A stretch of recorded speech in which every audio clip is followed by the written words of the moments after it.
حدث أوز مدري إنهالوا بكريستوس آمين أوز مدري إنهالوا مدحانو ركز أنيا مخان يكالو نحر لي خوين تم كردوسان مدحانم بمتاي ركز أنيا نخون إشي اتتياك سب أوز عالم نهالوا بكريستوس انت آمينو مدحانو ركز ديو ركز أنيا مخان يكال ديو يتتياك الشيء ملسي بحصر ملكع نملاس خفتنية كم እግዚአብሔር እርግጽዩ خبريو صحيمو لأمن سو خلو أو حقف እግዚአብሔር لأتو سو خلو بشم እግዚአብሔር لأمن سو خلو بتا بزحزي امنت لبهال بحقي أو عالم هايمانوت لبهال يبزح له هايمانوت جنا كندا إلكم إيمانان እግዚአብሔር كندا إيو هايمانوت ون حاد إيو سلازي بتتككلنيا من قدي بتحقنيا من قدي ناب كريستوس ويمن ناب እግዚአብሔር لمسأسب كم እግዚአብሔር إرجس إيو كم سب جنا كيد إيو تملسي بإግዚአብሔር لأمنه خلو كم እግዚአብሔር ندحريت مملاس يلن أبجزا እግዚአብሔር إرجسيو أبجزا سبقنا مملاس لزلو كيديس للخونة سب نودقة نتلعالس للقصل بإግዚአብሔር آمينو أمم قدما كاب إمنة እግዚአብሔር انتوصيو كم እግዚአብሔር انتيخونس اتحويت كم سب يترفلو ازوي نا እግዚአብሔር كفتات انتيخونس ناي من كفتات يخون ناي سب يخون مخنياتو اتأمنت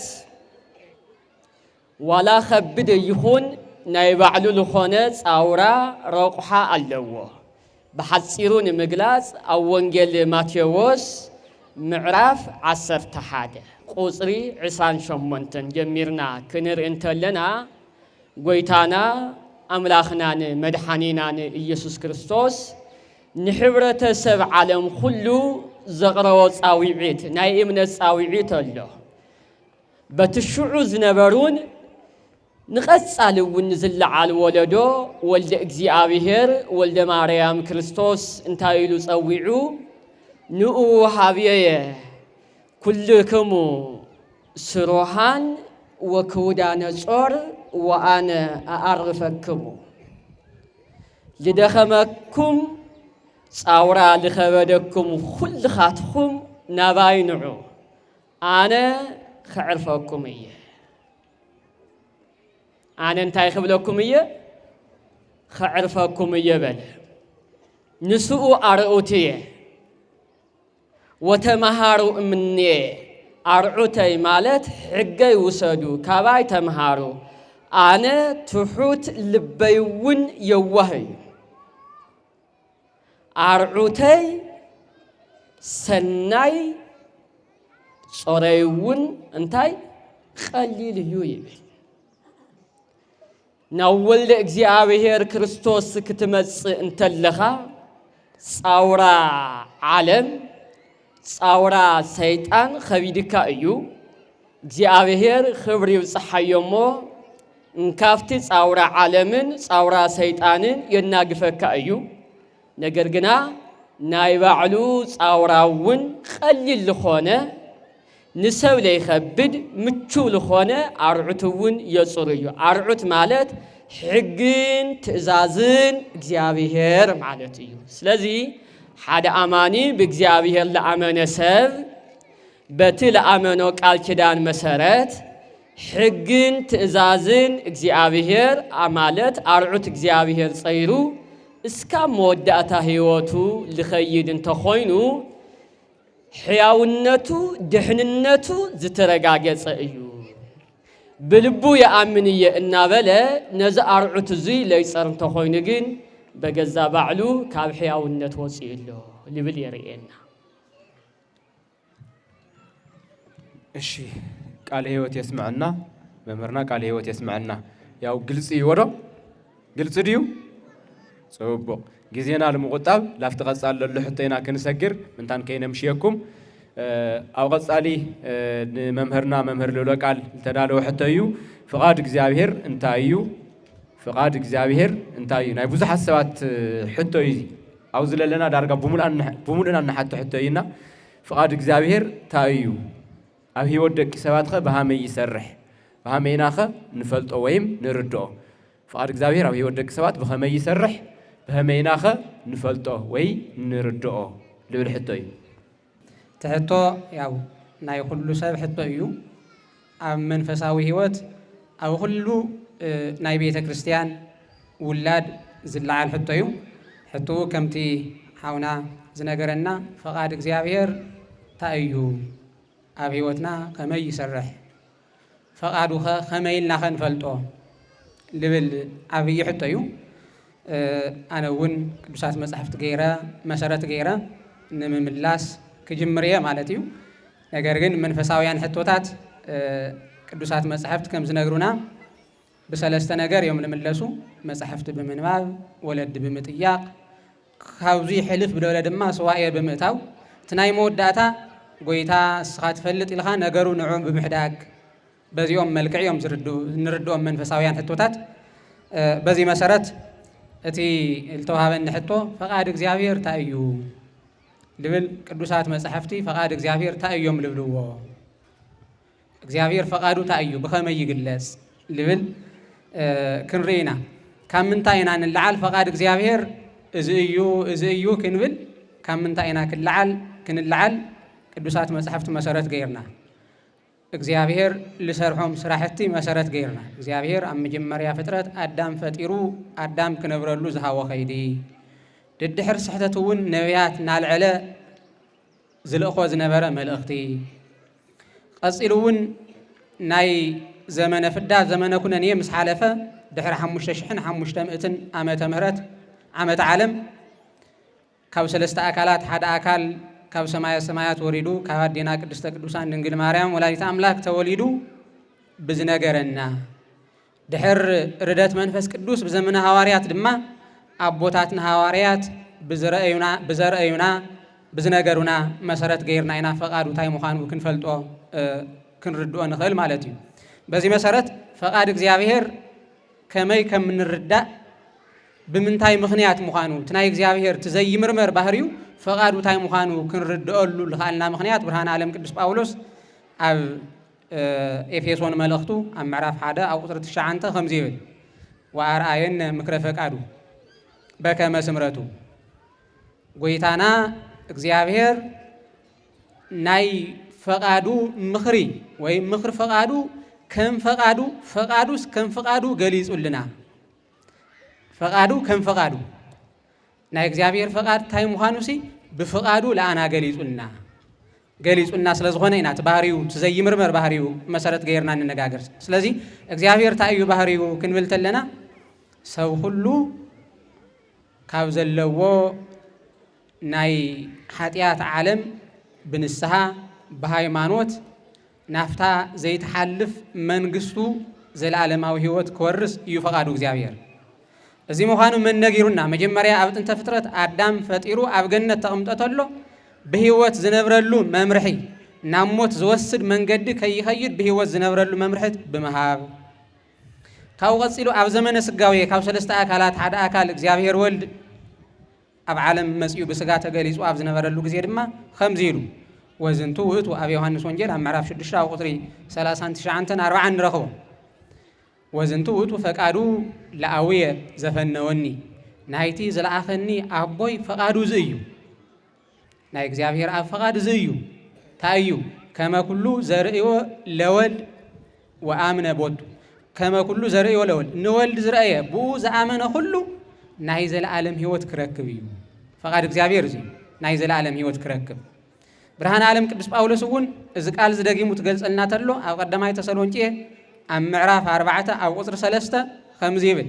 እስመ ዝንቱ ውእቱ ትእዛዙ ለእግዚአብሔር ወፈቃዱ ተቀድሶትክሙ ውእቱ ናይ እግዚአብሔር ፈቃድ ሲ እዚ እዩ ታይ ትእዛዙ ለፈቃዱ ለዚ እዩ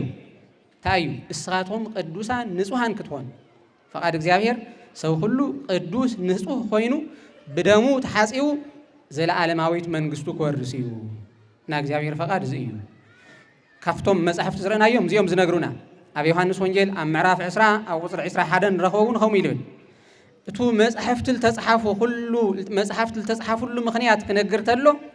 እቲ ካፍቲ ጎይታ ብዙሕ ዝገበሮ ተኣምራት ዝተጻሓፈ ካፍቲ ብዙሕ ዝገበሮ ተኣምራት ብውሕዱ ዝተጻሓፈ ሲ ወዝንቱ ዘተጽሕፈ እምን ይሆን ካፍቲ ጎይታ ዝሰርሖም ስራሕቲ እቲ ዝተጻሓፈ ዝሲ ይብል ዮሐንስ ወንጌላዊ ትናገር ተሎ ከመ ትእመኑ አንትሙ ከመ እግዚእ ኢየሱስ ውእቱ ክርስቶስ ወለ እግዚአብሔር ጎይታ ኢየሱስ ወዲ ሕያው እግዚአብሔር ምዃኑ ፈሊጥኹም ወአሚነክሙ ሕይወተ ዘለዓለም ትርከቡ በስመ ዚአሁ አሚንኹም ናይ ዘለዓለም ሕይወት ክትረኽቡ ኢኹም ስለዚህ ፈቃድ እግዚአብሔር ታእዩ ክንብል ተለና ቅዱሳት መጻሕፍቲ መሰረት ገይርና ሰብ ሁሉ ናይ ዘለዓለም ሕይወት ሙራስ ካብ ኣብ ሕይወትና ከመይ ይሰርሕ እቲ ናይ እግዚአብሔር ናይ ዘለዓለም ሕይወት ሙራስ ፈቃድ ናይ ንደቂ ሰባት ዝተዋህበ ፈቃድ ከመይ ይሰርሕ ኢልና ክንርኢ ተለና ድማ መጸዋዕቱ ቃሉ ትንሰምዕ ተለና በርና ኣብ ልኸፈትና አሉ ፈቃድና ሰብ ብነጻነት ክነብር ዝተፈጥረ ብፈቃዱ ዝደለዮ ነገር ክሰርሕ ዝተፈጥረ ብነጻነት ዝተፈጠረ ፍጥረት እዩ ሰብ ከም ካልኦት ግኡዛን ፍጥረታት ኣይኮነ እዚ ጠረጴዛ እዚ ጠረጴዛ ኮይኑሎ ዝቅድሚትና ዘሎ ማዕፀው ክንገብሮ ተደሊና ማዕፀው ክንገብሮ እንደሊ ቀዋሚ ዓምዲ ክንገብሮ ተደሊና ከምኡ ክንገብሮ እንደሊና ሰብ ግን ከምኡ ኣይኮነ ብተፈጥሩ ብማንም ዝእዘዝ ኣይኮነ ባዕሉ ኣርአያ እግዚአብሔር ዝሓዘ ስለ ዝኾነ ናይ ነጻነት ዘለዎ እዩ ፈቃድ ብጥንተ ፍጥረት ዝተዋሃበና ነጻ ፈቃድ ኣሎ እቲ ነጻ ፈቃድና ምስ ቃሉ ብምእማን ትራኸብ ተሎ እቲ ናይ እግዚአብሔር ፈቃድ ናይ ደቂ ሰባት ሕይወት ምውራስ ይዋሃድ እዚ ድማ ኣብ ራእይ ዮሐንስ ኣብ ምዕራፍ 3 ኣብ ቁጥሪ 20 ንረኽቦ ኣነ ኣብ በሪ ታይብል ጠጠው ኢለ ወናሁ ኣነ ቆምኩ ሃበ ውህት ወእጐደጕድ እንሆ ኣነ ኣብ በሪ ጠጠው ኢለ የንኳሕኩሕ ኣለኹ ወእመዎ ዘሰምዓኒ ቃልየ ወኣርሃወኒ እቲ ዝፈቅዶ ክህብ ኣብ በሪ ጠጠው ኢለ የንኳሕኩሕ ኣለኹ ቃለይ ሰሚዑ ዝኸፈተኒ ተሃልዩ ኣነ ሽዑ ኣብኡ ከኣቲ እየ ንሱ ድማ ምስኣይ ከዕርፍ እዩ ኣብ ህይወትና ከመይ ልግለጽ ትበሃል ተሎ ፈቃድና ንኡ ክነግዝእ ንቃሉ ንሰማዕናዮ ምኽሪ ንሰማዕናዮ ትምህርቲ ክነግዝእ ተለና ብኸመይ ንርድኦ ልብል ብቅዱሳት መጻሕፍቲ ቶምላ ነገርኽዎም ነበርኹ እግዚአብሔር ፈቃዱ ከምኡ ምዃኑ ብምንታይ ንርድኦ ብቅዱሳት መጻሕፍቲ ቶም ዓንቶላ ጠቐሰዎም ነበርኹ ህይወትና ብምዝካር እግዚአብሔር ና ዘለዓለም ህይወት ዝደል ሰው ሁሉ ናይ ዘለዓለም ህይወት ክወርስ ዝደሊ ኣምላክ ምዃኑ ብምንታይ ኢና ንርዳእ ቅዱሳት መጻሕፍቲ ብምንባብ ኣብኦም ቃሎም ብምእማን ህይወትና እውን ብምሕሳብ ሓደ ግዜ ናይ ባዕልና ህይወት ንባዕልና መምህር እዩ ሓጢያት ትንሰርሕ ተለና እግዚአብሔር ሓጢያት ሰሪሕካ ኢኻ ኢሉ ዘይቀስፈና ናይ ዘለዓለም ተነሲና ተመሊስና ናብ ቃሉ ናብ ሕጉ ናብ ስርዓቱ ተመሊስና ናይ ዘለዓለም ህይወት ክንወርስ ስለ ዝደሊ እዩ ካብ ዝወፃእ እግዚአብሔር ካሊእ ፈቃድ የብሉ ብተለምዶ ብስሕተት እንብሎም ነገራት ኣለዉ ኣብ መጽሓፍ ቅዱስ ዘይንረኽቦም ባዕልና ብልምዲ ዝሓዝናዮም ቤተ ክርስቲያን ንምንታይ ለይሓደርካ ተተባሂሉስ እግዚአብሔር ኣይፈቐደይ ከመይ እግዚአብሔር ቤተ ክርስቲያን ከይንሓድር ልፈቅደሉ መዓልቲ ዋላ ሓንቲ ግዜ የለ ልምንታ ዘይትቆርብ ተይልካ ኣይ ይሓስብ ኣለኹ ኣይፈቐዶይ ናይ እግዚአብሔር ፈቃድ ሰብ ሁሉ ናይ ዘለዓለም ድሕነት ክወርስ እዩ ትንሕና ንብሎ ለለና እቲ ናይ ባዕልና ፈቃድ ኣይግዛእ ኢሉ እቲ መንፈሳዊ ኣይግዛእ ኢሉ በለና ፈቃድ ለእግዚአብሔር ቀይርና ንህወዳ እምበር ናይ እግዚአብሔር ፈቃድ ዘለዓለማዊ ህይወት ክንወርስ እዩ ፈቃዱ ስለዚ ነበረ ሕቶ ፈቃድ እግዚአብሔር እንታይ እዩ ልብል ሰብ ሁሉ ዘለዓለማዊ ህይወት ንምውራስ ኣብ ህይወትና ከመይ ይሰርሕ ልብል ናትና ፈቃድ ምስ ቃሉ ምስ ትእዛዝ እግዚአብሔር ብምርኻብ ከመይ ንርድኦ ልብል ድማ ቅዱሳት መጻሕፍቲ ብምስማዕ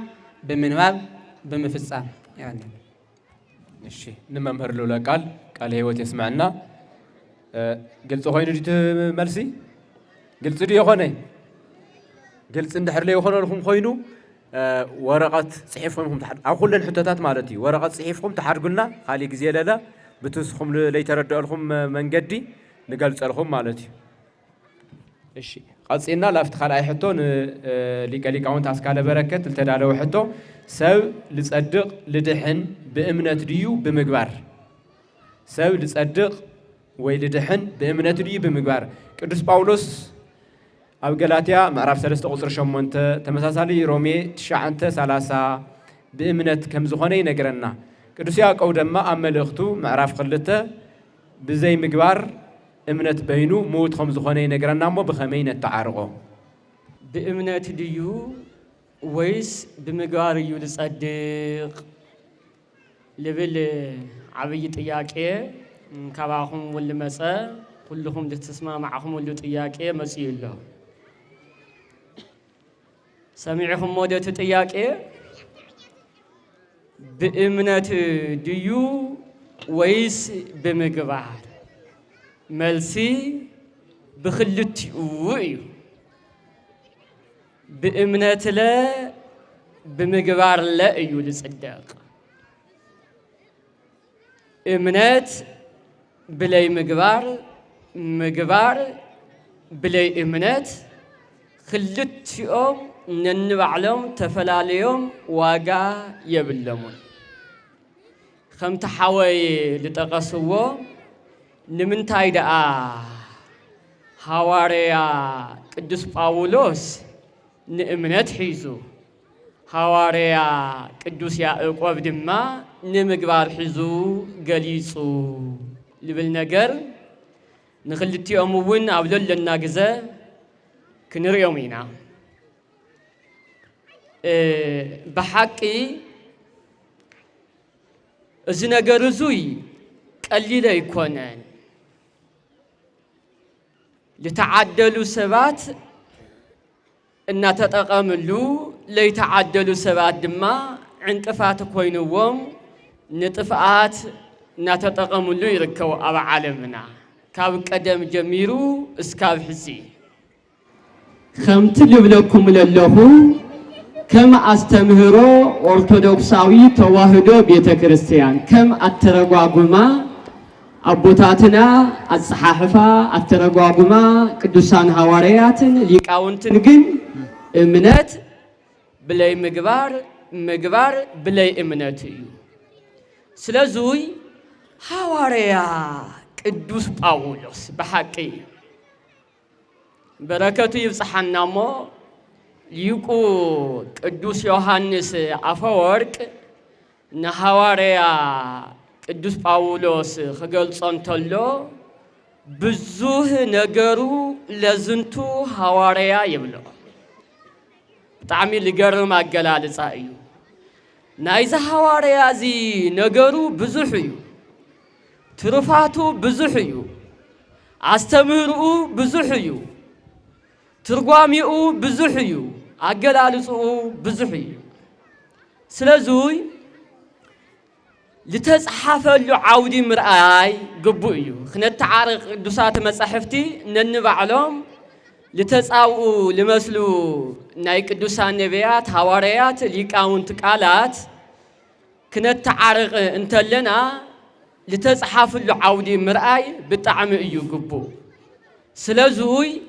حواريا قدوس باولوس نእምነት አጽኒዑ لصحافሉ ምስጢር እንታዩ እንተይልና ንእምነት አጽኒዑ ክጽሕፍ እንተሎ ንምግባር ምቅላለ ይኮነ ሐዋርያ ጳውሎስ ንናይሮም ተበጽሕትን ንናይ ገላትያ ተበጽሕትን ክጽሕፍ እንተሎ ሐዋርያ ያዕቆብ ለአሰርቱ ወክልኤቱ ህዝበ ዲያስፖራ ኢልብል نعسرت خلت نجد إسرائيل ويم أملا علم فحش إنجراحيلهم نزنبرو إسرائيلاويان كصحف انتلو اتوم تبصحتي يفلالي اترئس دما كامناي قدوس يعقوب تبصحتي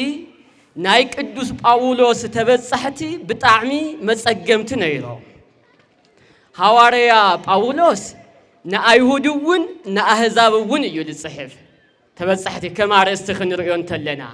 يعقوب جنا نإسرائيلاويان إلى الصحف لله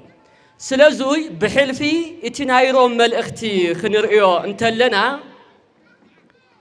ننايروم ملأختي صحفة مخنيات لخونة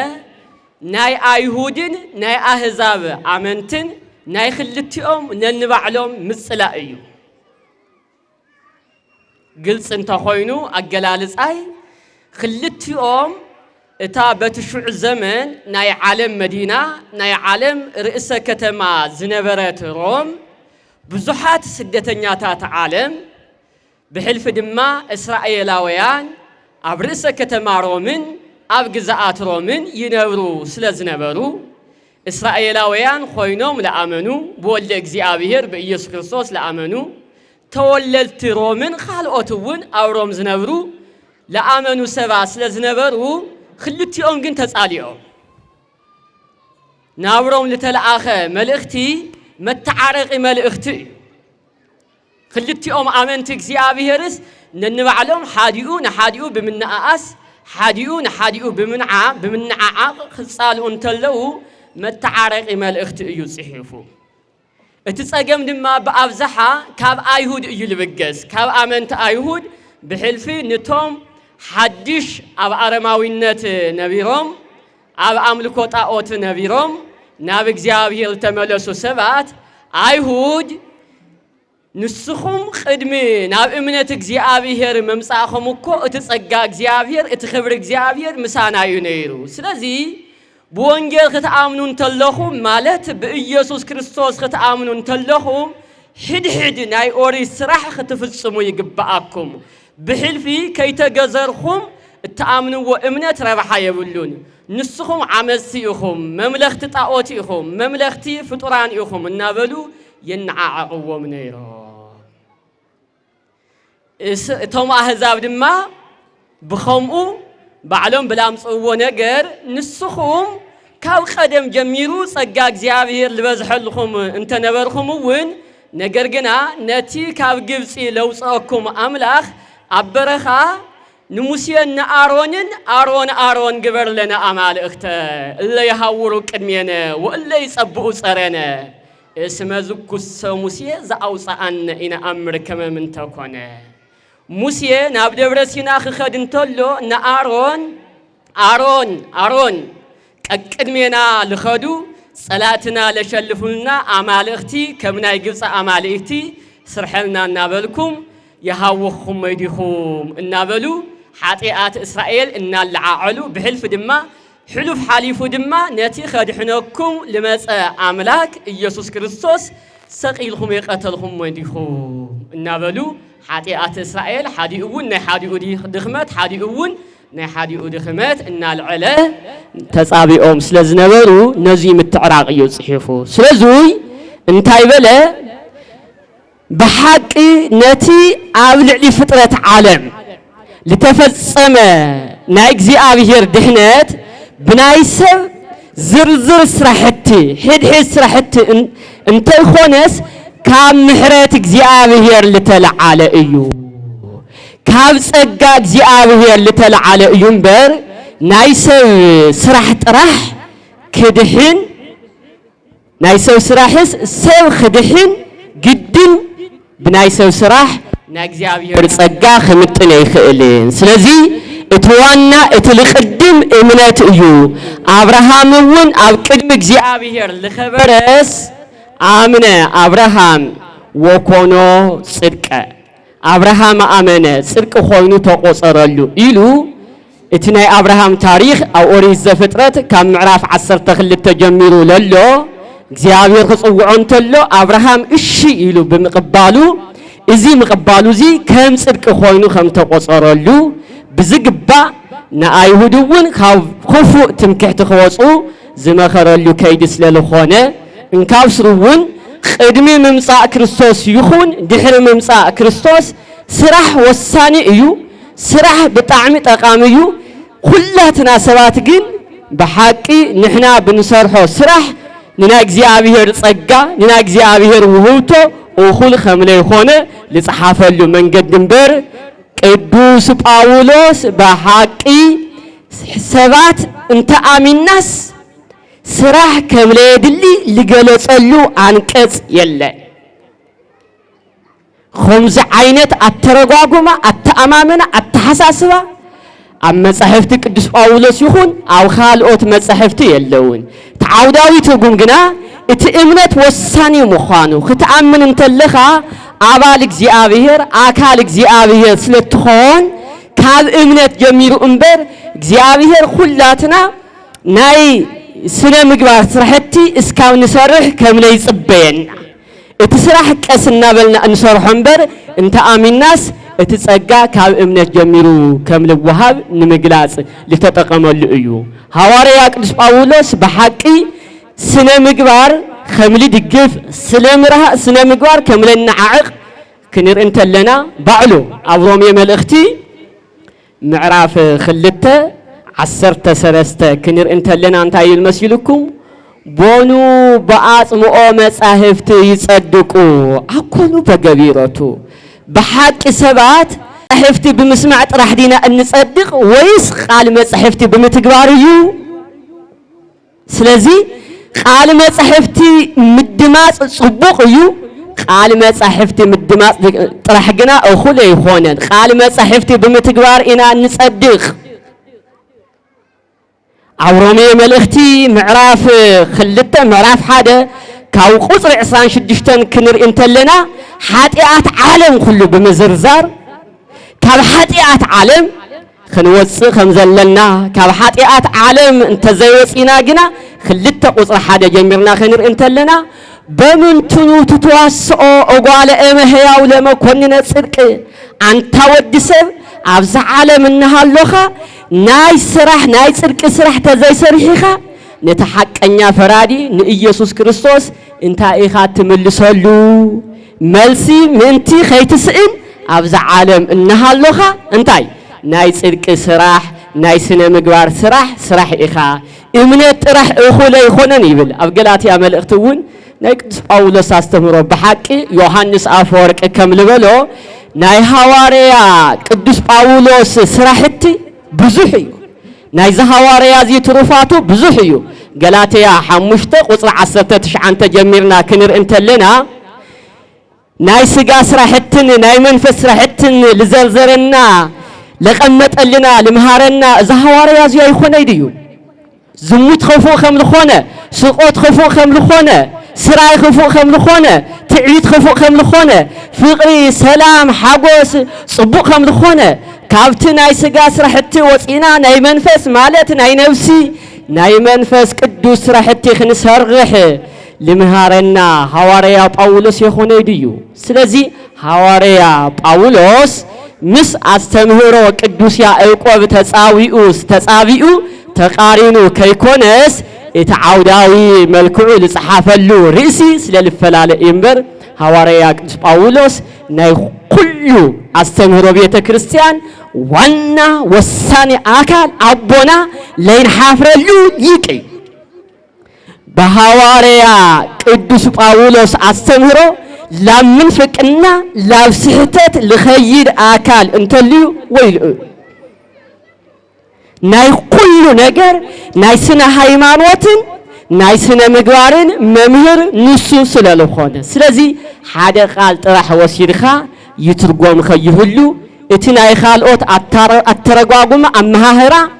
ናብ ቤተ ክርስቲያንና ይተኣታቶ ከይህሉ ግና ጥንቃቄ የድል ከምቲ ሓውና ቀደም ልምህርዎ ነበሩ ጉየያ ለፍትወተ ውርዙት ናይ እስነት ትምኒት አተሐሳስባ ህደም ልበለ ሐዋርያ ጳውሎስ የኾነ ድዩ? ሐዋርያ ጳውሎስስ እንተ አሚንኻ ጸዲቕኻ ኢኻ ኢሉ ልምህር አካል እዚ ካብ አስተምህሮ ሐዋርያ ለወፀ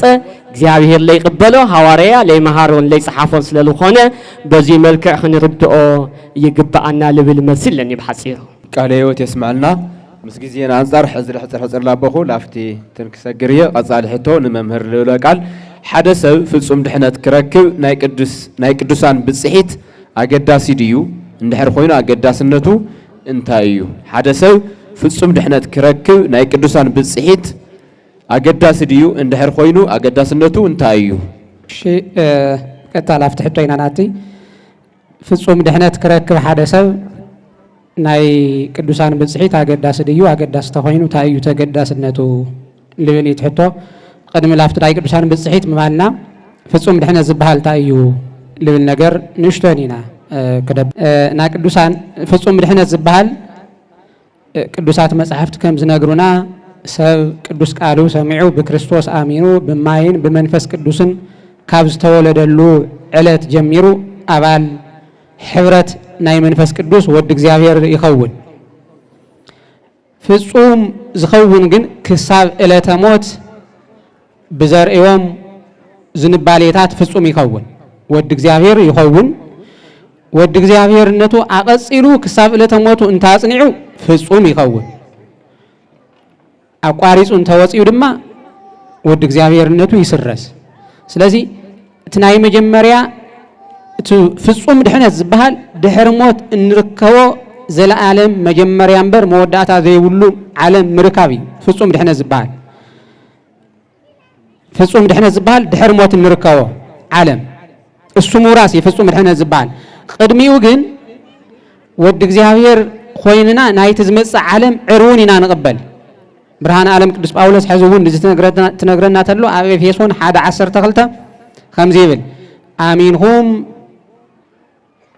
ምስ አመንኩም ኣብ ዝኣመንኩምሉ ግዜ ይብል አተውኩም በመንፈስ ቅዱስ ብመንፈስ ቅዱስ በቲ ተስፋ ዝሃቦ መንፈስ ቅዱስ አተውኩም ወይም አጠመቅኩም ናቱ አካል ገበርኩም ይብል እሞ ዘውእቱ አረወነ ርስትነ ንሱ ታእዩ ይል ትርጉም ተሎ ናይቲ ዝመጽእ ዓለም ዕርውና ቀብድና ይብሎ ትወድ እግዚአብሔርነት ኣብዚ ንቀበሎ ናይቲ ዝመጽእ ዓለም ዕርውን ቀብድ እዩ። ቀብድ ዝተቀበለ ሰብ ምሉእ ዋግኡ ዝቅበል ማእዝዩ ስርሑ ወዲኡ መሰረከበ። ብርሃነ ዓለም ቅዱስ ጳውሎስ እዚ ይነግረና ኣብ ካልኣይ ጢሞቴዎስ መልእክቱ ንመንፈሳዊ ወዱ ትናገር ተሎ ኣብ ዋዜማ ዕለተ ዕረፍቲ ኮይኑ ዝተናገሮ ቃል ነስተውዕል ታኢሉ ሰናይ ገድለ ተጋደልኩ ሰናይ ገድለ ተጋዲለ በድሬኒ ፈጸምኩ ወሃይማኖቴኒ አቀብኩ ሃይማኖቴ ሓልየ ንሃይማኖት ዝጎዮ ዝነበርኩ ቅድድም እውን ፈጺመ ድሕነቱ ዘፈጸመሉ ኣብ ዋዜማ ሞቱ ኮይኑ ዝተናገሮ። ቅድሚኡ ግን ወዲ እግዚአብሔርነትና ከከም ስራሕና ጽቡቕ እንተሰሪሕና ዝዓቢ እንድሕር ድኽም ሚልና ድማ ዝንቀፍ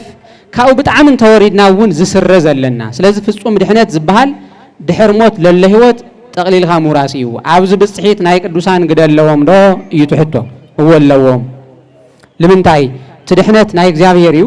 መድኃኔ ዓለም ክርስቶስ ኣብ መልዕልተ መስቀል ተሰቒሉ ዝዓደለና ድሕነት እዩ። ነገር ግን ላብ ዓለም ብምሉእ ክድሕን ናይ 12 ሐዋርያት ብጽሒት ነይሩ። መድኃኔ ዓለም ክርስቶስ ኣብ መስቀል ተሰቒሉ መድኃኒት ምስ ኣወጀ ሞት ምስ ኣሰረ ዓለም ሙሉእ ክድሕን 12 ሐዋርያት ብመምህርነት ኣሰልጢኑ 12 ሐዋርያት መምህርነት ኣሰልጢኑ 12 ሐዋርያት ቃሉ ንምስባክ ሰብ ንምጥማቅ ናፍቱ ዘለዓለማዊ ህይወት ንምምጻእ ድሕነት ኮይኑ እሳቶም ብምእዋጅ ትድሕነት ናይ እግዚአብሔር እዩ። ግን ምኽንያት ናብ ክርስቶስ ክንቀርብ ግን መምህራን ሐዋርያት ክሳብ ሕዚ ዘለዉ ኣቦታትና ካህላት በአገልግሎት ብጥምቀት ክሳብ ሕዚ ዘለዉ ናይ ቤተ ጉባኤ መምህራን እዛ ቤተ ክርስቲያን ተተካኢ መምህር ክህልዋ ብምግባር ስለዚ ቅዱሳን ብጽሒት ኣለዎም እዩ። ካብ ኣገዳስነቱ ታእዩ ልብል ነገር ድሕነትና ፍጹም ክኸውን ንሕና ቅዱሳን ብሰለስተ ነገር ኣብ ህይወትና ኣገደስቲ እዩ። ሓደ ብጸልወት፣ ካልኣይ በአርአያነት ህይወትና በብመዓልቱ መሰናኽልት ክገጥሞ ተሎ ናይ ቅዱሳን ህይወት ኣብ ቅድምትና ኮፍ ኣቢልና አርአያ ንዕኦም ገይርና ፈተናታት ክንሓልፍ በአርአያነት፣ ሳልሳይ ቃል ኪዳኖም ብምሕሳብ። ኣብዚ ብርሃነ ዓለም ቅዱስ ጳውሎስ ዝተናገሮ ሓንቲ ቃል ከልዕል ኣብታ ዓንተ ወለልዕልኽዎ መልእኽቱ ኣብ ኤፌሶን ልጽሓፎ ናይ ኤፌሶን ምእመናን ልጽሓፎ ከምዚ ይብል ወበእንተዝ ኣነሂ ሰሚዔ ሃይማኖተክሙ ስለዚ አነ ብክርስቶስ ምእማንኩም ሰሚዔ ይብሎም ኣሎ። ልመን ልቶም ብክርስቶስ ዝኣመኑ ወዲ እግዚአብሔርነቶም ዘረጋገጹ እያንተጓ አእኩቶቶ ለእግዚአብሔር ንእግዚአብሔር ምምስጋና ያቋረጽኩኝ ወእዝየከረክሙ በጸሎቴ ዘልፈ ሁሉ ሻዕ ድማ በጸሎቴ ምዝካር አያቋርጸኩም ልመን ልቶም ወልደ እግዚአብሔር ዝኾኑ መን ይዝናገር ለሎ ብርሃነ ዓለም ቅዱስ ጳውሎስ በጸሎቴስ ይሐስወኩም ኣለኹ ታይ ክብል ከመ እግዚአብሔር አምላኩ ለእግዚእነ ኢየሱስ ክርስቶስ ናይ ጎይታና ኢየሱስ ክርስቶስ አምላክ እግዚአብሔር አብ ኢየሱስ ክርስቶስ አምላኩ ይባሃል ብምንታይ ብዝለበሰ ስጋ ሰብ ስለዝኾነ ናይ ሰብነት ስራሕ ስለልሰርሐ ሰብ ስለዝኾነ አምላኩ ይባሃል። አምላኩ እግዚአብሔር አብ ኢየሱስ ክርስቶስ አምላኩ እግዚአብሔር ናይ መጸዋዕታኹም ተስፋ ክትፈልጡ ኣብ ልዕሌኹም ለሎ ጸጋ ክትፍጽሙ ንዘለዓለም ብውጸኒዕኹም ክትጋደሉ ብጸሎተይ ሓስበኩም ኣለኹ ስለዚህ ቅዱሳን ንፍጹም ድሕነት ንምርካብ መጀመርያ ክንቀበልውን ምስተቀበልናውን አፍቲ ፍጹም ድሕነት ጸኒዕና ክንነብር ብጸሎቶም بموديلنتهم بموسى دما برهان عالم قدس باولوس عبراويان ملأخته عم عرف 10 سلستل تناغروا له عم عرف 10 سلستل تناغروا له تايلو تذكروا مكاننتكم وزناغركم وقال እግዚአብሔር ናይ እግዚአብሔር ቃል ዝነገርኩም አቦታትኩም ሕሰው ወእንዘ ትርእዩ ሰናይ ገዝዎም ተመሰልዎም በሃይማኖቶም ጽቡቅ አካይዶም ላረአሁም ድማ አሰር እምነቶም ሰዓው አሰር እምነቶም ክንስዕብ ቅዱሳን አገደስት እዮም አብ ቤተ ክርስቲያንና በኦርቶዶክሳዊ አስተምሮ በቅዱሳት መጽሐፍት አስተምሮ ፍጹም ድሕነት ንምርካብ ተመድኃኔ ዓለም ክርስቶስ ኣብ መስቀል ተሰቂሉላና ፍጹም ድሕነት ንምርካብ ረኺብና እስካብ ፍጻሜ ንምብጻሕ አገደስት እዮም ልብል እዩ መልሲ። እሺ ቃል ሕይወት የስማዕና ንመምህር ልኡለ ቃል። እሺ ካብዚ ቀፂልና ንመምህርና ሊቀ ሊቃውንት ኣስካለ በረከት ዝቐርብ ሕቶ ኢና ክነቐርብ። ቅዱስ ቁርባን ልኽልኸለሉ ናይ ዕድመ ክልል ኣሎ ድዩ? ቅዱስ ቁርባን ልኽልኸለሉ ናይ ዕድመ ክልል ኣሎ ድዩ? ሓደ ሰብ ኣብ ዝተፈላለየ ሓጢኣት ጸኒሑ ናይ እግዚአብሔር ምሕረት ተረዲእዎ ብንስሓ ተተመሊሱ ቅዱስ ቁርባን ይኽልኸል ድዩ? ማለት ሓደ ቦታት ንሽተይ ጽንሕ በል ጾሞ ጽጌ ተጸበ ልውሉ እኒአው ሓደ ለ ሓዳር ተገይርኻ ጥራይ ወይ ትምንኩስ ተኾይንኻ ወይ ብድንግልና ተሃሊኻ ጥራይ እዩ ልውሉ እኒአው እሞ እዚ ኸመ እዩ? ስግኡን ደሙን ልኽልኸለሉ ናይ ዕድመ ክልል እንተይኾነስ ናይ ሓጢኣት ውፅኢት እዩ ለሎ ምእመናን ኣቦታት ካህናት እዙይ ክነስተውዕሎ ይግባአና። እዙይ እንታይ እዩ? ቅዱሳት መጻሕፍቲ በቲ ናይ ቤተ ክርስቲያን ረቑሓ ብሓቂ ድሕሪ ዮዲት ጉዲት ድሕሪ ቶም ኣብ ቤተ ክርስቲያንና ብዙሕ ግፍዕ ዝፈጸሙ ትፈልጥዩኹም ወይም ጠይቁ ምእመናን ኣቦታትና ቤተ ክርስቲያን ብለይ ካህናት ብለይ ዲያቆናት ከይትተርፍ ንእሽቶ ትምህርቲ ዝተምሃረ ኩሉ ናብቲ ናይ ቀደም ረቑሓ እስካብ ንምለስ በዚ ይቐጽል ተባሂሉ እዩ እምበር ከም ረቑሓ ቤተ ክርስቲያን እንካብስሩ ሓድስ ኪዳንን ስርዓተ ቤተ ክርስቲያንን ወይም ፍትህ መንፈሳዊ ለይተምሃረ ቀሺ ክኸውን ዲያቆን ክኸውን ኣይግባእን። እዙይ ድማ ብተለምዶ ናተተሓሐዘ መምጽኡ ብዙሓት ልኾና ካህናት ዲያቆናት ቅዱሳት መጻሕፍቲ ካብ ለይ ምምሃርና ልተለዓለ ሓደ ትምህርቲ ቤተ ክርስቲያን ስርዓታት ቤተ ክርስቲያን ይበላሸው እዩ ለይኹን አስተምህሮ ልመሓላለፍ እዩ። ስለዙይ ስግኡን ደሙን ልኽልኸለሉ ናይ ዕድመ ክልል እንተይኾነስ ሓጢኣትን ጥራሕ ምዃኑ በዙይ መምህራንውን ምእመናንውን ክንፈልጥ ይግባአና። እንካብስሩውን ለይተቀበልናዮ ስግኡን ደሙን እውን የለን። ቀደሙ ምስ እግዚአብሔር ሕብረት ክህልወና እንተሎ ብምንታይ ኢና ምስ እግዚአብሔር ተራኺብና? ብጥምቀትን ብስግኡን ደሙን ኣይኮነን ድዩ? ጥምቀት ኩሉ ግዜ ክትጥመቕ ኣይትኽእልን። ጥምቀት ኣቲ እያ፣ ሓደ ግዜ እዩ ጥምቀት። እንተበዲልኻ እውን ብንስሓ ብኻልእ መልክዕ እዩ እቲ ምስ እግዚአብሔር ዝነበረካ ምትእስሳር ልምለስ እምበር ጥምቀት ሓደ ግዜ እዩ። ስግኡን ደሙን ግን በብግዚኡ ካብ ሓጢኣት ነፃ እናኾንኻ ንስረት ሓጢኣት እውን ንበረከት እውን ንጸጋ እውን ይውሰድ እዩ እሞ ዕድመ የይውስኖን። በዚ መልሰ የብቀ። እሺ ቃለ ሕይወት የስምዐና ትመልሲ ለኹልና ግልጽ ይመስለኒ። ተደጋጊሙ ልለዓል ሕቶ ስለልኾነይ በተለይ መናእሰይ ተደጋጊምኩም ትጥይቕዎ ሕቶ ስለልኾነይና ግልጽ ይመስለኒ። ኣብ ሓጢኣት ዝሃለኻ ጥራሕ ተለይ ኮይኑ ልኽልኸለሉ ካሊእ መንገዲ የለይ። ተነሲኻ ግን ነፂኻ ቀሪብኻ ምቕባል ይከኣል እዩ ትመልሲ። ቀፂልና ናብ መምህር ልኡለ ቃል ክንሰግር ኢና። ንመምህር ልኡለ ቃል ቀፂሎ ኣሎ ሕቶ ድማ ኣብ መጽሓፍ ቅዱስ ራእይ ዮሃንስ ምዕራፍ 19 ቁፅሪ 10 22 ቁፅሪ 9 እቲ ቅዱስ መልአኽ ንዮሃንስ ክሰግደሉ ክብል ተሎ ክኽልክሎ ንርኢና እሞ ናይና ንመልአኽ ምስጋድ ትኽክል ድዩ ልብል ሕቶ እዩ። እሺ አፍትል ተነበበ ምዕራፊ ቁጥሪ ለሎ ካብ ቅዱሳን መላእክት ሓደ ነቲ ካብ 4 ወንጌላውያን ሓደ ወንጌል ዝጻፈ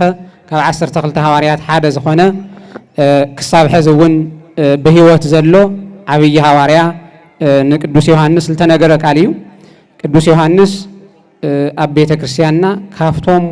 ብሉጻት ሐዋርያት ዝበሃሉ ብማዕርግ ላዕለዋይ ሐዋርያ ተባሂሉ ይጽዋዕ። በጽሓፋኡ ብድርሰቱ ብልጽሓፎም ጽሕፈታት ንስር ተባሂሉ ይጽዋዕ። ንስር ማለት ካፍቶም ብክንፍ ዝበሩ አልዒሉ ዝበርር ልዒሉ ዝበርር ንስር ዝበርር የለይ ላዕሊ ሰማይ ትድይብ ተሎ። ስለዚ ዮሐንስ በክብሩ ላዕለዋይ ንስር ተባሂሉ ይጽዋዕ። ራእየ ምስጢር ታኦሎጎስ ላተባሃለ ይጽዋዕ። ዮሐንስ ወልደ ነጎድጓድ ልኡዩ ዝቃል ዝተናገርዎ ሰማያዊ መልአክ ከም ቤተ ክርስቲያንና ስግደት ዝወሃቡ ስግደታት ኣለው። ንጎይታ ካብዚ ፈጢርኻኒ ካብ ዘልዕልኻ ኸቢርኻ ፈጢርኻኒ ብሓጢያት እንተወደቕኩ ድማ ብንስሓ ክለዓል ገይርኻኒ በእንተ ኣይ ተሰቒልኻ ኢልና ንጎይታ ሕዚ እውን ትምግበኒ ተንብረኒ ንስኻ ኢኻ ኢልና ናባህሪ ስግደት ንጎይታ ሰራዊት ቅዱስ እግዚአብሔር ጥራሕ እዩ ዝቐርብ። ካብ ወፃኢ ንቅዱሳን ንጸጋ ንኽብሮም እንሰግዶ ስግደት ኣሎ። ንጸግኦም ንኽብሮም እነቐርቦ ስግደት ኣሎ። እሱ ድማ መጽሐፍ ቅዱስ ዝተጻሕፈ እዩ። ኣብ ዘፍጥረት ኣብ ምዕራፍ 19 ኣብ መጀመርያ ቁጽሪ ትንርኢ ተለና ሎጥ ንኽልተ ቅዱሳን መላእክት ብግንባሩ ኣብ መሬት ደኒኑ ከም ዝሰገደሎም ንርኢ። ኣብ መጽሓፈ ኢያሱ እውን ኢያሱ ንመልአክ ክሰግደሉ ተሎ ንርኢ። ኣብዚ ግዜ እዚ ዝተሰገደሎም መላእክት ሕደግ ኣይበሉ። ኣብ ራእይ ዮሐንስ ግን ዮሐንስ ነቲ መልአክ ክሰግድ ተሎ ኣይትስገድ ኣነ ይስኻይ ማዕረ ባርወት መገልገልቲ እግዚአብሔር ኢና ክብሎ ንርኢ። ንምንታይ እዩ ትስግደት ድዩ ዘይግባእ ኮይኑ ልብል ትሕቶ ትስግደት በቤተ ክርስቲያንና ኣስተምህሮ ንቅዱሳን መላእክት ንቅዱሳን ሰባት ናዴና ቅድስተ ቅዱሳን ድንግል ማርያም ወላዲተ አምላክ ንዝተውሃቦም ጸጋ ንኽብሮም ዝቐርብ ስግደት ኣሎ እዩ። እቲ ናባህሪ ንእግዚአብሔር ጥራሕ እዩ ዝውክል። ምክንያቱ እግዚአብሔር እቲ ናባህሪ ዝኾነ ነገር ንቅዱሳን ብጸጋ ሂብዎም ቅዱስ ተባሂሉ ቅዱስ ጻድቅ ተባሂሉ ጻድቃን ክባሃሉ ገይርዎም እዩ። ስለዚ ንእግዚአብሔር ብባህሪ ነቕርቦ ንቅዱሳን ብጸጋ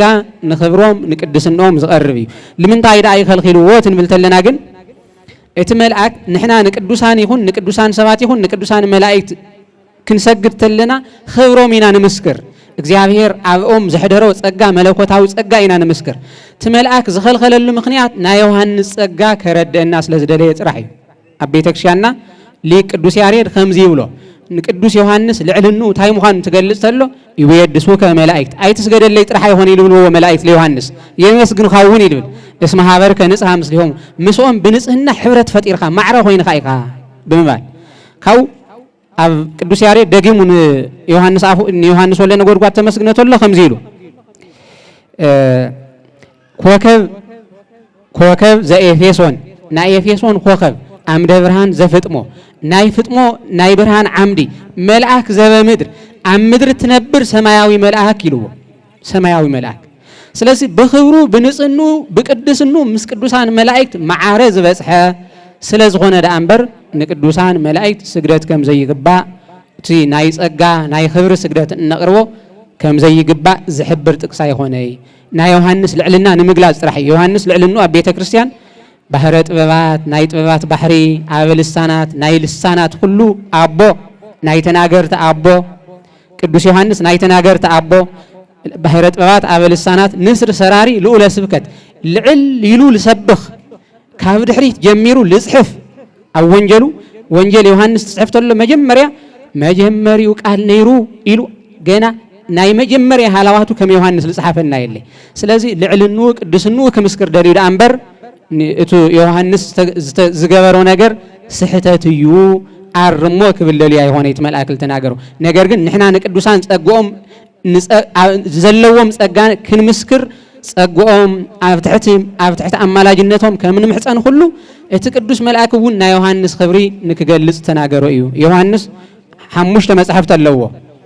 ሓደ ወንጌል፣ 3 መልእኽታት፣ ሓደ ራእይ፣ ሓደ ቅዳሴ። ኣብቲ ልጽሓፎ መጽሓፍ ብዛዕባ ናይ ባዕሉ ኣነ ዝገይረ ዝተጋደለ ዝኢሉ ኣይጽሓፈናይ ትሕትኑ ናይ ዮሐንስ ትሕትና አፍቲ ኣብ ወንጌል አፍቲ ተጻሐፈስ ኣነ ዝገይረ ታሪኩ እኳ ሳይጻሐፈናይ ስለዚህ ናይ ዮሐንስ ቅድስና ክብር ክገልጽ ደልዩት መልአክ ከምልወሎ ትመልሲ እቲ ቤተ ክርስቲያን ሒዛቶ ለላ ቤተ ክርስቲያን ንቅዱሳን መላእክት ንቅዱሳን ናይ ክብሪ ናይ ጸጋ ተቅርቦ ስግደት ዝንቀፋ ይኾነ ኣብ ቅዱሳት መጽሐፍ ተጽሒፉ እዩ ንምንታይ እቲ መልአክ ከልኺልዎ ግን ናይ ዮሐንስ ክብሪ ምስ ቅዱሳን መላእክት ብንጽህንኡ ማዕረ ኮይኑ ስለ ዝነበረ እቲ ናይ ዮሐንስ ክብሪ ንምግላጽ እዩ እሺ ቃለ ሕይወት የስማዕና ለለና ሰዓት ለምጥነቃቅ ሓደ 10 ደቂቃ ይልቀርየና ልተዋሃበና ሰዓት ማለት ሓደ ሕቶ ከ5 ደቂቃ ጌርና ክንውዲና ናይ መወዳእታ ሕቶ ንመምህርና ሊቀሊቃውንት አስካለ በረከት ቤተክርስቲያንና ሸውዓተ ናይ አዋጅ አጽዋማት ከም ለለዋ ይፍለጥ እዩ ንምንታይ እዮም ዳ ሓደ አመንቲ ጾመ ነቢያትን ጾመ ሐዋርያትን ለቃልልዎ ትልበሃል ስለል ትፈልጥዎ በዓልኩም ምእመናን እቲ ስርዓተ ቤተክርስቲያን እቲ አስተምህሮ ቤተክርስቲያን ለቃልሉ ምእመናን እንተልዮም ንሶም እዮም ክጥየቁ ነይርዎም ብሓቂ እቶም ለቃልሉ ጾመ ታህሳስ ናይ ምንታይ ኢሉ ትብልዎ ናይ ምንታይ ይበሃል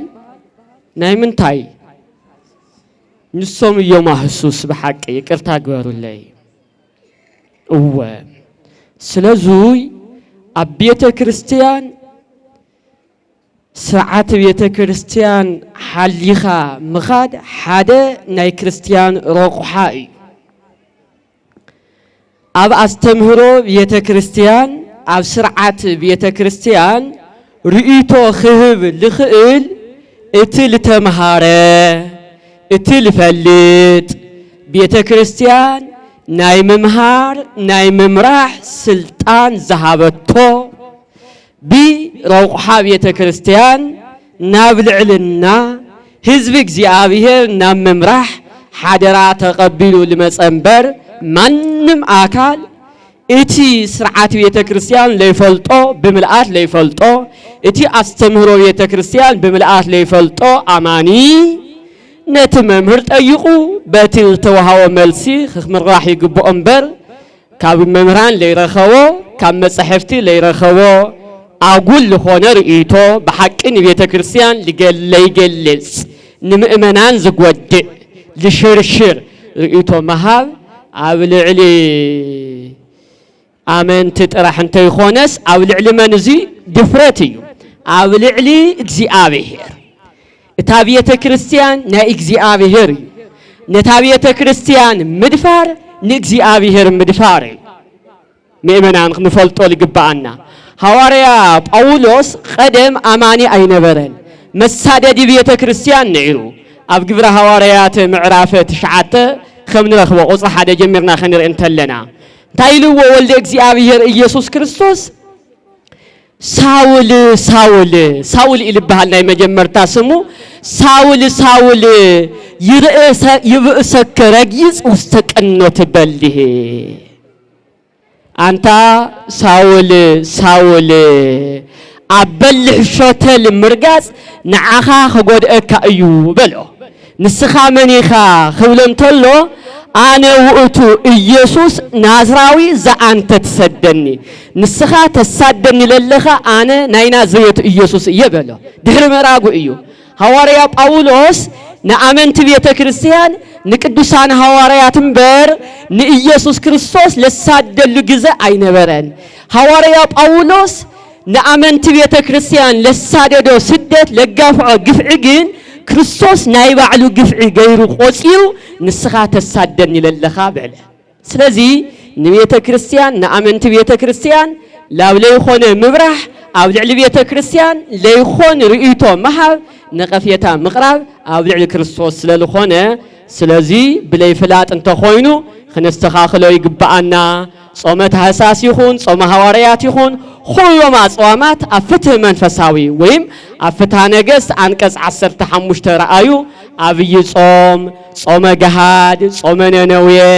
ናይ ታህሳስ ናይ ልደት ጾም ናይ ወላዲተ አምላክ ናይ ፍልሰታ ጾም ሁሉም ስርዓት ቤተ ክርስቲያን ቆወምቲ ናይ ቤተ ክርስቲያን አጽዋማት ኮይኖም ተቀሚጦም አለው ካብዚ ወፃኢ ለሎ ግና ብትሩፋት ምግባር ይከኣል እዩ ጾም ድማ ረብሕኡ ናይ ስጋ ፈቃድ ንምድኻም ሕድገት ሓጢአት ንምርኻብ ምስ እግዚአብሔር ልበለጸ ንምቅርራብ እምበር ጾም ተተወሰኸ ይጠቅም በር አይጎድእን እሺ እንኳን እንደ ስርዓት ክፈርስስ ካፍቲ ስርዓት ብላዕሊ ክንኸድ ከም ዘለና አቦታትናን ስርዓት ቤተ ክርስቲያንን ይጥቁምና አቦታትና እንታይ ይብሉ አድሉ ለጾም ካምን ምብላዕስ ንምጻም አዳልው እዮም ይብሉሞ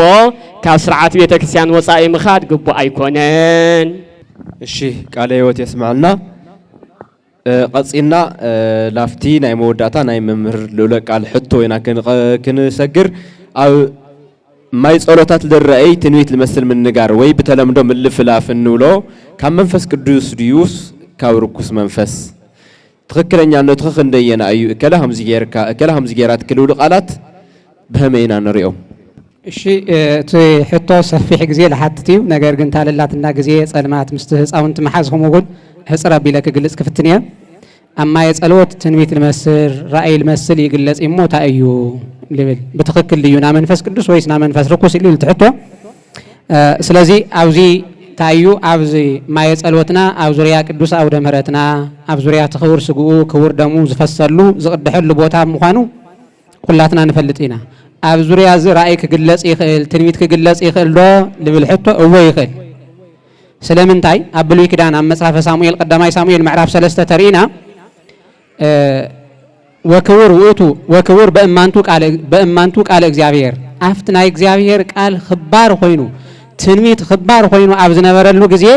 ትንቢት አመን የተገሊጹ አፍታ ቤተ መቅደስ ልነብር ንነበረ ነቢ ህፃን ሳሙኤል ናይ እግዚአብሔር ቃል ትንቢት ተገሊጹ ስለዚህ አፍት ቅዱስ ገዙ ትንቢት ክግለጽ ዲዩ አፍት ቅዱስ ገዙ ዙሪያ ትንቢት ራእይ ክግለጽ ዲዩ እወ ትክክል ይግለጽ خالي ام مصحف ነገስት خالي ነገስት ምዕራፍ 3 ንረኽቦ ነብይ ኢሳይያስ ንኽልተ ነገስታት ዝሓተተ ውሕቶ ነይሩ ትንቢት ክናገረሎም ጽብብ ዝበሎም ነገር ነይሩ አፍቱ ምዕራፍ ምርአይ ካሊ ምስተ ሰዓትና ታሪካይ ይትረኸ ካውታይሉ ትንቢት ክናገር ዝማሬ ለቅርብ ሰባም ጽለ ይሉ ነብይ ኢሳይያስ እትል ዝምር ሰባም ጽሉ መዝሙር ምስ ጀመረ ወመጻ እደ እግዚአብሔር ላይለ ኤልሳ ናይ እግዚአብሔር ትንቢት ልገልጽ ኃይል እግዚአብሔር ኣብ ልዕል ኤልሳ መጻይ ስለዚህ እዚ ቤተ ክርስቲያን መዝሙር ዘይፍለዮ አማናዊ ስጋ ወልደ እግዚአብሔር ደሞ ወልደ እግዚአብሔር ትብሉይ ኪዳን ምሳሌ ይነሩ እዚ ግን አማናዊ ስጋ ወልደ እግዚአብሔር ደሞ ወልደ እግዚአብሔር ዝፍተተሉ ዝቅድሐሉ ቦታ እዩ ራእይ ትንቢት ንምግላጹ አየጠራጠሪ ኣብ ዙሪያ ማየ ጸሎት ለሎ ግን ከመ እዩ ትሕቶ ካብ መንፈስ ቅዱስ ዲ ወይስ ካብ መንፈስ ርኩስ ራእይ ከም ዝግለጽ ኣብዚ ቦታ ክቡር ከም ዝኾነ ተረዲና ኣለና በቅዱሳት መጻሕፍቲ አማ የጸሎት ንርእዮ ለለና ንሰምዖ ለለና ነገር ግን በሐቂ ምስ ባህሪያት እግዚአብሔር ዝጻባ ትንቢት ዝመስል ነገር ግን ካብ መንፈስ ቅዱስ ዘይሆነ ምንጩ ፍልፍሉ ካብ መንፈስ ቅዱስ ዘይሆነ ራእይ ትንቢት ንርኢና እዚ ለለ ከረም ልግቦ ነገር ስለምንታይ እግዚአብሔር ካፍቶም አጥቢቁ ዝጽየሆም ነገራት ኣብ መንጎ ክልተ ኣሕዋት ጽልእ ዘሳውር ሰብ እግዚአብሔር ይጸልእ አትሪሪ ይጸልእ እግዚአብሔር ስለዚህ ኣብ ውሽጢ ማየ ጸሎት እገለዩ ዝገይሩልኻ እገለያ ዚኣ ገይራትልኻ በዓልቲ ገዛኻያ ጎረቤትኻያ ሓውኻያ